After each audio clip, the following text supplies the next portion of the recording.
What's happening, guys? Welcome back to Unk TV.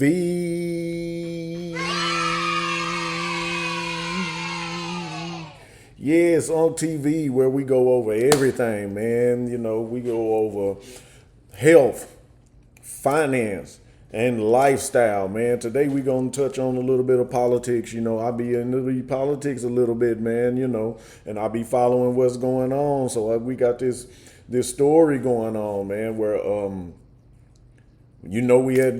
they had war, man. Israel and Iran. Israel and Iran, man, they at war right now. We don't know if we gonna jump in. We don't know if we gonna sit to the back and let them do it. Just a little fun fact, man. Israel is a strong ally of America. We've always promised to protect Israel. So it's basically like, man, that's our homeboy. He from the hood. He from the east side. You know what I'm saying? He loped up with us. You know what I'm saying? That's blood. You know what I'm saying? Whatever you want to say. And if you put your hands on him, we gonna show you something. You know, we jumping in. It ain't no questions about it. So that's the history of Israel and America. Israel and America. You know, we've always vowed to protect Israel ever since it's got things to do with Israel being spoken about in the Bible and all that type of stuff. But we got this developing story where Trump, they said that he takes immediate action following devastating missile strike, man. So let's see what's going on over here with Netanyahu and Iran. The prime minister of Iran, man, they going back and forth. They throwing blows, baby. It's going down. Let's see what's happening. I don't want to get involved either, but I've been saying for 20 years, maybe longer, that Iran cannot have a nuclear weapon. And they'd use it. You know, I believe they'd use it. Yeah, so Trump said he been watching this shit for 20 years, man. You know, he believes that they would use a nuclear weapon if they ever got their hands on one. And they over there, they got nuclear facilities they building, they working on it, they doing experiments trying to figure out, hey man, how can we get these nuclear missiles, man? We want to set them over there and blow Netanyahu ass up, you know what I'm saying? Trump said if they had them, they would use them, man. They would use them. He believes that they would use them. So it's getting mighty thick, man. Things getting mighty thick. Let's check him out. Bombs continue to drop over Israel, and the president issues an ultimatum. Welcome to the Big Money Show. I'm Jackie DeAngelis. Joining me, my co-host, Taylor Riggs. Lou Bassanese is in for Dagan McDowell, Brian Bremberg, and with us for the entire hour, Slatestone Wealth Chief Market Strategist, Kenny Polcari. Great to have you. Thank you for having me. According to new reporting, Trump has privately approved U.S. attack plans targeting Iran, but so far has held back on giving the final order. The pressure is... So Trump done approved U.S. strike attack plans, right? He done approved the attack plans. It's a green light. It's a go on the attack plan, but he kind of holding back on whether, you know, we're going to get fully involved in this or not. War is very costly. Trump is the president. That's why we voted for him, because we're anti-war. We don't want war. War costs a lot of money, man. You see a lot of effects here in America. We don't actually see war, but we see it at the gas pumps. You know, the gas prices go up when we at war, especially with a place like over in the Middle East, man. It could drastically affect the price of your gas. So your commute back and forth to work and wherever you're going, you know, you better keep it low while we at war, you know, kind of conserve the gas that you got, man, because these prices finna go up. So, you know, you only need to move around when necessary, you know. But let's see what else they got going on over here in Iran and Israel. You're gonna fight and beat your ass. Beat your ass. Fast. Trump briefing with his national security team as we speak. Meanwhile, the U.S. just moved its newest supercarrier, the USS Gerald Ford, into the Mediterranean with a massive military buildup underway. Overnight, an Israeli hospital. They just moved the U.S. Gerald Ford over into the Mediterranean. That sounds like a fucking warship. I wish they'd have showed a picture of it so I can see exactly what it is, you know. They could have edited a little video or some of that in there, you know. Had a little drone footage coverage, you know, recording down on it, and we can see it over there in the water floating with the big guns hanging off of it, loaded up, ready to blow some motherfucking Israelis away, you know. Yeah, but let's see what else they talking about, man. directly in a major Iranian missile attack, and the Israelis are now threatening to eliminate the Ayatollah. And according to a new Fox poll, voters do see Iran as a real threat, but remain split on Israel's strikes. Let's see, does Iran pose a real national security threat to the U.S.? I would say no. Like, hell no, they ain't finna fuck with us. July 2019, 60% said. Right now, 73% say yes, that Iran pose a real national security threat to the U.S. 73% of people say that. First of all, they don't have any nuclear weapons. They trying to get them. Israel is bombing them right now, getting rid of that shit. And man, I don't think I know one thing. Iran can't fuck with the U.S., bro. They're not a real threat. 20%, I'm part of that 24% that say no. In July 2019, 60% said yes. 27% said no. April 2015, 65% said yes. 2006, 62 said yes. I don't know why everybody's saying yes. I mean, is there something that I don't know? Am I lost? You know what I'm saying? Y'all tell me if I'm wrong. I could be wrong. But shoot, I don't see it happening, man. They can't fuck with us. Come on, baby. Oh. Talk to you because we've been watching the market take this pretty much in stride so far. Today, you're seeing a more substantial move to the downside on the Dow, 400 points. This is as President Trump has said he's weighing all his options, but it seems he's tilting the scale a little with respect to how he's weighing them. He has also said that he will wait till the last second. It's a fluid situation. It is developing quickly. He doesn't need to make a decision now, but it seems like smart money is saying something could happen here. Well, before we get into what he has to say, because he's the professional, and I like that color on that sport coat he got on right there. Yeah, he pretty clean cut, trimmed up real nice. You know he about his money. He's the money man, the market analyst. Shit, we damn sure finna listen to what he got to say, because over here on TV, as you know, we always like to follow the money. We gonna see where the money at, where the money's going, you know, because that's the main cause behind all of this shit, power and money, man. So we gonna see where the money going. They say the Dow Jones is already down 20%, so I need to go check my portfolio and look at some of my stocks. I'm not sure if I'm gonna move anything around, because my stocks are pretty solid. They pretty stiff. You know what I'm saying? I get into them for the long haul. Yeah, of course they gonna go down and up and down and up. It could get volatile at times, but the ones that I'm with, you know what I'm saying, I just hang in there. You know what I'm saying? And we can talk stock secrets later on, but right now let's see what the money doing. Where the money at? Follow the money. That's where your answer to all your questions at. Right there where the money at. I think at some point something has to happen, because you can't be half pregnant, right? They've already started this problem. They've already started this issue. You can't leave it. They have to finish it, whether it's the Israelis, whether it's anybody else. I think most of the world is in agreement that Iran should not have or could not have access to a nuclear bomb. And now that they've come this far, we've been talking about this for how long? I've been talking about for 50 years. It was 1979 when they got taken over. I was 19 years old, right? So for 50 years, we've been talking about this regime in Iran. And it cannot happen. So I know he's in a tough place, right? So, Trump is in a tough spot right now, but I think something has to happen. I have said I don't envy.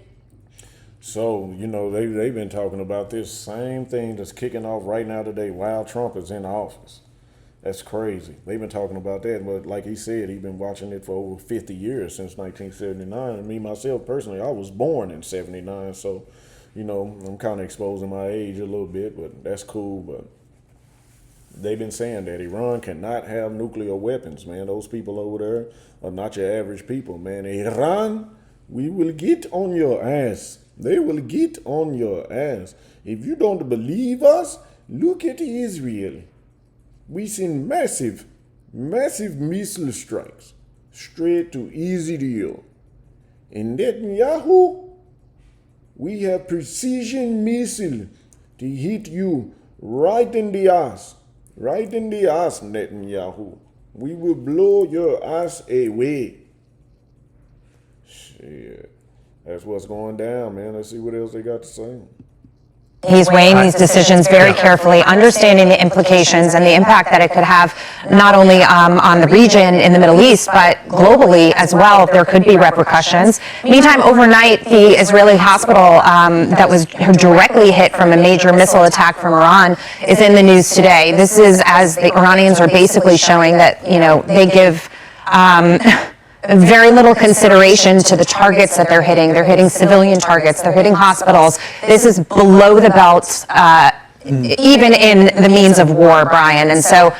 And she hit the nail right on the head, man, when she said that that's below the belt. Like I saw that earlier where they said Iran did a missile strike over there in an Israeli hospital, man. So you got to think about that, people in there sick, your loved ones in there. You're probably in there with a sick or, loved one that needs some help. And, y'all gathered around them praying to God, asking for, to save this loved one and heal this sick person. And you hear missile strikes, the whole hospital gets blowed up. That's crazy. That's below the belt. Like, why would they hit a hospital? Those people are sick. They can't even get on the ground as foot soldiers, man. They trying to heal up. Like, why would I don't understand. You just a low down. Iran is some low down, dirty motherfuckers, man. To me, it's an escalation. Iran obviously being very defiant here. Yeah, they are. This happens a lot, I think, when people get backed into a corner, or a nation gets backed into a corner, or a maniacal dictator gets backed into a corner and knows that he has a losing hand. I hate to see this. These images are terrible. It doesn't surprise me with the Iranian regime. When have they ever shown an interest in human rights with their own people or anyone else's? Never. So this is what they do. What I like is President Trump continues to be so calculated and measured here. He is not.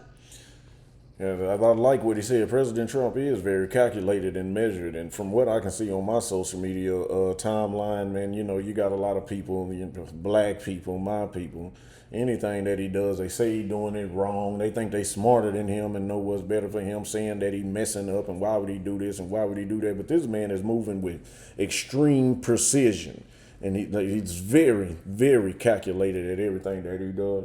And as far as it goes with Iran, the way they blowing up hospitals and the way they treat their people over there, the way they treat their women, women have no rights over there. Your ass get locked up just for not wearing a hijab or whatever that shit is called that you cover your hair up with. These people, hey man, just go ahead and blow their ass off the map. That's what Trump need to do. Go ahead and end this shit, man. Just go on and wipe them off the map. Get rid of these people, man. For real. And everybody who hate Trump and hate America and shit, take your ass over there to Iran. I bet you'll come back loving where we at right now. I love this country, man. I got my freedom. I'm good. My bills paid. I can eat good. We good over here, man. Ain't no hating America over here. Take y'all ass to Iran with that shit. Moved by anyone.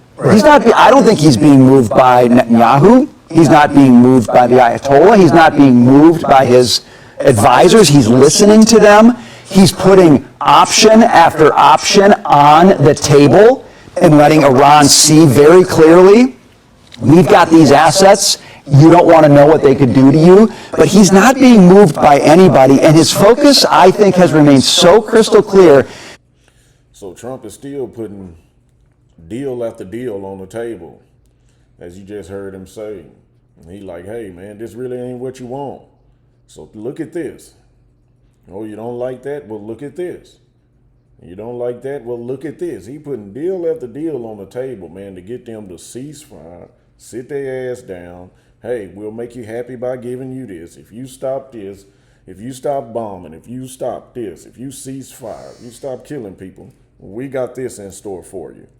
And it just seems that they not taking the deal, man. They not trying to hear. They still want to fight. Okay, I think the next move is to go and serve their ass up. Like Trump said, man, he really don't want to do it. He holding back. He trying to find other avenues to try to work this shit out. They still tripping. As you can see, they sending missiles all in the air, trying to get through that defense dome that they got, that Israel has. I don't know, man. It's going down. Let's see what they're talking about. And the right is even divided on this, which is interesting to me, but his focus has been so crystal clear. He is talking about the presenting threat of... They say the right is divided on it. I want to know what the left is saying about this right here. You know, there's some very peculiar people, man. Shit, I wonder what the left is saying about them, you know. But, you know, yeah, I'm very interested in to see the left. They probably, ain't no telling what they saying. They just mad at Trump. That's all they do is get mad. It's like, come on, man. I don't understand it. And my sound effects button ain't working right now, but it might come on here in a minute. It might play while we're doing this, but back to the story. Nuclear weaponry, and that's it. And that's what I want to see out of my leader. A strong hand and a very clear focus, and that's what we're getting out of the president right now. Exactly. That's exactly what we want to see over here on the conservative side. A strong leader with a strong hand and say, hey, look, we ain't trying to do semantics. We ain't trying to hear all your excuses and shit. It's either going to be this or get your ass ran over. And that's basically what we got when we got Trump, man. I think he's going to take care of it. I think he's going to take care of business, man. I think, you know, everything going to be all right. We just got to give him a little straightening. You know what I'm saying? Straighten their ass out a little bit. You know what I'm saying? Shit, but they ain't listening, though. That's crazy. Let's play. Lou, Ted Cruz says that the buster bunker strike is possible in Iran, but he says no boots on the ground. And there is not any appetite here in America for our troops to be on the ground. But you think of what the implications of the bunker buster situation could potentially be. Yes, you finish the job. Yes, you go underground and take out the nucleus of what they've been trying to develop. But at the same time, they're not going to take it lying down. If they retaliate in some way on U.S. assets, whether it's in the region or I keep talking about the sleeper cells because I'm worried about that around the globe, then all of a sudden you might have a situation where the U.S. has no option but to respond accordingly. And I'll just add to this, the Israeli defense minister is saying the Ayatollah cannot continue to exist. Trump supposedly had said, don't take out the supreme leader because of the escalation that could cause. But if Israel goes ahead and does something like that, now we're talking about Yeah, I mean, I think you're very well summing up the delicate nature of the situation. Ted Cruz, it's a great aspiration not to escalate this to boots on the ground. I just don't know that that's a reality of war, right? I think, and here we're dealing with, as Brian pointed out, a leader that in a time of crisis, a great leader communicates. President Trump is doing that. He's doing it very meticulously. Yeah, President Trump communicating pretty good, man. He's trying to hold off. That's pretty much the summary of the story. He's trying to hold off. He's trying to put deals on the table. He's very calculated. He's standing on what he says. And, man, if they don't comply, hey, America could be involved, man, and it could be going down real soon. I don't think they want no parts of us. I don't agree with the polls saying that we don't want no problems with Iran. Man, let me tell you something. Iran ain't ready for us, man. We got the best defense system in the world. Don't let them tell you that other countries are stronger than us. They are not. We will run their ass over, and I think that's what's going to happen. But I just want to give you a breakdown on what's going on with that Israeli and Iran war. I'll keep you guys updated when I hear more information. They got a lot of videos on it right here. You know what I'm saying? But until then, man, thank y'all for tuning in with Unk TV. Y'all keep your ears open, follow us, hit that notification bell so we can let you know when I post a stream. And we out, man.